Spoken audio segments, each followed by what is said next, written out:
চাওক কথা এটা কোন দলে কাৰ লগত মিত্ৰতা কৰিব সেইটো আমাৰ কাৰণে মই ভাবোঁ আলোচনাৰ বিষয় নহয়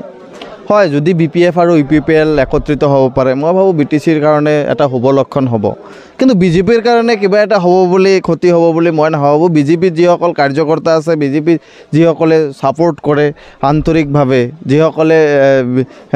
নিজে কাম কৰি আছে বা যিসকলে বাহিৰৰ পৰা ছাপোৰ্ট কৰিছে সেইসকল BJP আৰু BJPৰ বিকল্প কিবা এটা আছে বুলি মই নাভাবোঁ কিন্তু মই যদি আমাৰ হাগ্ৰামা মহিলাৰে কোৱাৰ দৰে যদি তেওঁলোক একত্ৰিত হ'ব পাৰে কাৰণ এটা ভয় BTCত আমি সদায় এটা ভয় আমাৰ মাজত আছে যে এইবাৰ নিৰ্বাচনটো বহুত হয়তো বহুত তললৈ নামিব পাৰে সেই কথাটো আমি চিন্তা কৰোঁ যদি তেওঁলোকে একেলগে নিৰ্বাচনত অৱতীৰ্ণ হ'ব পাৰে আমাৰ কাৰণে মই ভাবোঁ বেয়া একো নহয় কিন্তু BTC ৰাইজৰ কাৰণে ভাল হ'ব তো মই হাগ্ৰামা মহিলাৰে কোৱা কথাখিনি যদি সঁচা হয় তেতিয়াহ'লে মই ভাবোঁ BTCত কোনো ধৰণৰ নিৰ্বাচনী কোনো সংঘাত হ'ব বুলি মই নাভাবোঁ কিন্তু যদি নহয় তেতিয়া নিৰ্বাচনী সংঘাত হোৱাৰ কিন্তু এটা সম্ভাৱনা থাকিব সেইকাৰণে মই BTC-বাসী ৰাইজক মই অনুৰোধ কৰিম যাতে কোনো ধৰণৰ সংঘাত নোহোৱাকৈ যাতে নিৰ্বাচন আমি